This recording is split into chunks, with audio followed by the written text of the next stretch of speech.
Hello and welcome to Life in Pig Row, and we're doing today something that you requested. You want a bit of a tour of our garden so you get a bit of an idea of the space that we work in. So today that's what I'm going to do. I'm going to give you a tour of the garden. I'm going to show you the bits that are going to be developed and the bits that are already being gardened. So we're going to start with the development bits first. So this is and will be our new courtyard garden. Originally the wall came to just where you can just see here those paving slabs are. It's a really narrow alleyway, and we've shoved the wall right back and had this beautiful retaining wall built. But at the moment we're just clearing out stone and spoil that's left over. As you can see, we've got these wonderful curving steps that go up into what is the cottage garden, and already we're clearing space for autumn winter crops. As you can see, the peas have done really well this year. This is a variety called NE plus Ultra or NE plus Ultra. The great thing about them is that they grow really tall and they crop really heavily, so in the next few weeks hopefully we'll be cropping that. So over here is our fruit bed with our garden apple trees behind, and as you can see the colours have started to change, so we're moving into autumn. But what's been really good this year has been planting of the leeks, but also the Dahlias. The Dahlias have done really well. So this is a variety called Cafe au lait, but if you look down here at these ones here, the open ones, this was all grown from seed. They've done really well. So we followed the path that we've done recently up to the top part of the cottage garden. You can see again the rhubarb is starting to die back. And funnily enough, only a couple of weeks ago I bemoaned the fact that I can't grow buddleia, and that the buddleia in our garden had died, and sure enough, just to make me look stupid, it's popped back up. And we're going to just take a look at it now. So that's our bottom garden, which is a cottage garden, which is a mix of cottage garden plants and vegetables and fruit. So now we're going to pop through the hedge, not literally, there's a hole behind me, and we're going to look at the potager. And the reason we have hedges up here is because it gets really windy. So the bottom half of the garden is actually protected by the house, because the house is actually lower than the garden to some extent. We have to go up steps to get to the garden, and that gives a little bit of protection to the lower garden. But from here on up, the wind really lashes it, so we decided to plant a hedge. And how thick are our hedges? Well, there you go. They're quite a thick hedge. I would say at least 2.5 foot.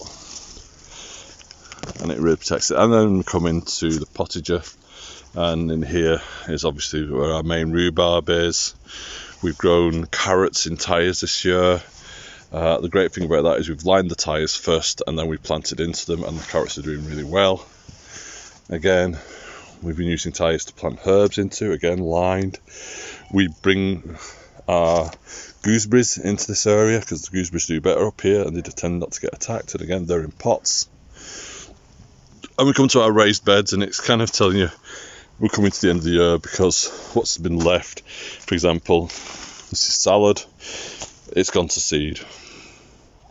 And the reason for that is we've had quite a fluctuating kind of season, going back between hot and cold, and even things that we've planted like kohlrabi, it's vanished. It's not gone up. We have problems, as many of you have this year, but things that are doing really well, runner beans. As we go up, there's our Jerusalem artichokes, and next year we're going to look at this garden in terms of perennial vegetables. So we're going to start mixing in more perennial vegetables. And again, there we go, We've got our radish in here. Again, just shows you what the season's been like, that it's bolted. And don't be afraid to let your radish bolt, because actually the seed pods taste really nice. And we often forget that. You come here and there we have our 2 wigwams. And over here was my son's bed this year. And again, he's had the same problem. Things have gone to seed there for him. We have quite a lot, so we're not too fussed. In this bed, I've got some beetroot growing and some spring onions. So let's move out of the pottage now and further up the garden. And there you are, you can see the hens having a nosy. They're desperate to get in here. So what next? Well, I'm going to take you past the chickens and the pathway that goes up there to the greenhouse, and I'm going to show you our project that we're hoping to do this year, or possibly the year afterwards, depending on health. So here we are. I love gates. I've got quite a few gates running through the garden. So there's chickens. Hello chickens. Yeah, hello girls. So this is the path we're doing at the moment. So I'm slowly digging it out, adding the spoil from the bottom garden that I showed you before from the courtyard garden, and making firm paths. So we'll put several steps going up here. Just planted a hedge here earlier in the year. We transplanted a hedge and moved it here, and it's doing really well. As usual, nasturtiums have broken out and got into the hedge, but I'm not too fussed. So we go through here and you'll see one of the paths we've already done. So there you go. We did this earlier in the year. In fact, earlier last year, as I remember. And this is the greenhouse. And crops are doing really well in there. We do have a bit of blight, I've noticed. I'm going to look at that in another film and show you what to do about that. But the tomatoes are doing really well. The cucumbers are doing phenomenally well. And what is really exciting is that the courgettes have done really well. So I'm going to grow definitely courgettes on the cover again next year, but I'll probably give them a whole bed. Now we're coming into the project now.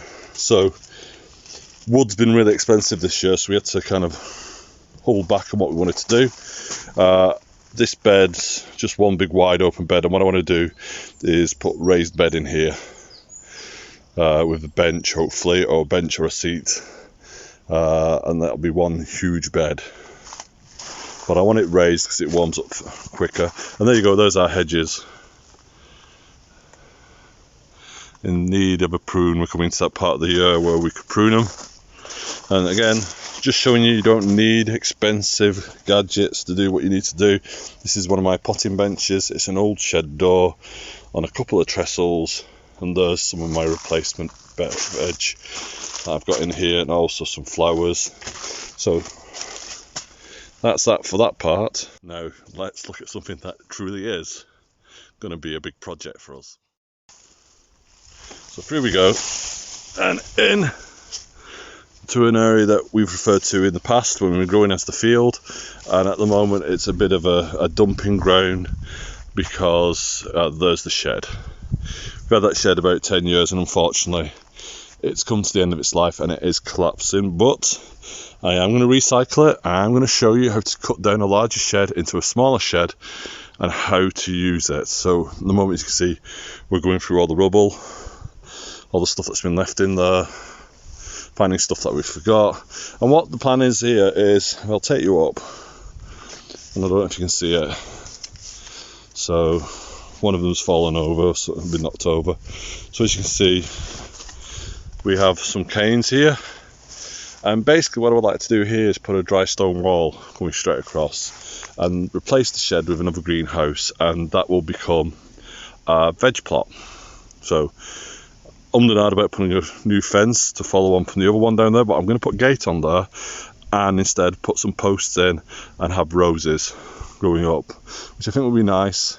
And then obviously they hit the wall, and then from the wall on in, this used to be a veg plot as well. We're going to turn this into wildflowers, something that's nectar rich. So, no, we don't cut the grass, as you can tell, and I don't want to. because if I cut the grass I don't get things like this, which is a self-transplanted tree. Well, self-seeded tree, and I'm going to dig that up and move that later on in the season, so that's good. And to give you an idea that we still do plant some veg up here, we planted our main crop potatoes up here, which shall be coming up soon, hopefully. So there's some, and over here there's some, and we've left them to be, and they're starting to die back now, and there is some sign of blight on some. We can see it from here, little dots of it, and they'll come up at the weekend, I think, and we'll have our veg.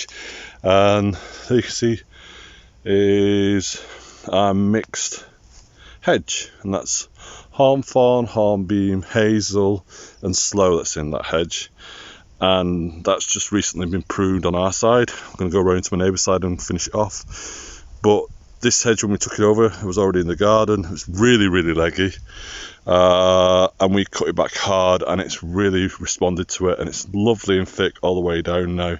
We get nesting birds in there. I've seen the odd rabbit fly in and out of it, so it's good. But even in this area, if you look around here, this is one of my apple trees, and just to show you the abundance of cooking apples we've got this year. Not as good as some years, but still the tree is leaning down, and I think a lot of this will be turned into cider this year. And to give you an idea of what can be done with trees that need to be moved, I moved this tree up here about 2 years ago because it wasn't happy where it was and it was showing signs of scab, so I moved it, and it was, by that time it'd been in about 5 or 6 years. Managed to get up with a massive root ball, cut it back really hard. It's really responded to it. There are absolutely no signs of scab anymore, and look at the apples, aren't they beautiful? Can't wait for them to be ready. They're not quite ready, because if I did that and went like that, it would come off, and it's not coming off, I can tell. So beautiful apples on that, so I'm really looking forward to it. That's the garden. Bit of a tour, gives you an idea of where we are at the moment. Three really distinct areas that we're going to work on in the coming years, which is the new veg plot, churning my potager, my dad's potager that I named after him, Jeff's garden. I'm going to turn that into perennial veg and cut flowers, moving the veg up the hill, so that'd be quite fun to do that. Obviously then looking at how to bring water further up the hill, which is really important, and then using a gravity fed system to take it back down the hill to different taps. Then we've got this part of the garden here, which will be a wildlife garden, encouraging bees, butterflies, birds, amphibians, you name it, that's what it's going to be. And finally the project right at the bottom of the garden, which is going to be the courtyard garden, which we're definitely going to be doing this winter. Just getting it level more than anything, and putting a shed down there for tool storage, because no offence, that shed up here that we've got up here was a little bit too far to keep going backwards and forwards for the tools. So until next time, have a really lovely weekend, and don't forget to like and subscribe. Bye bye.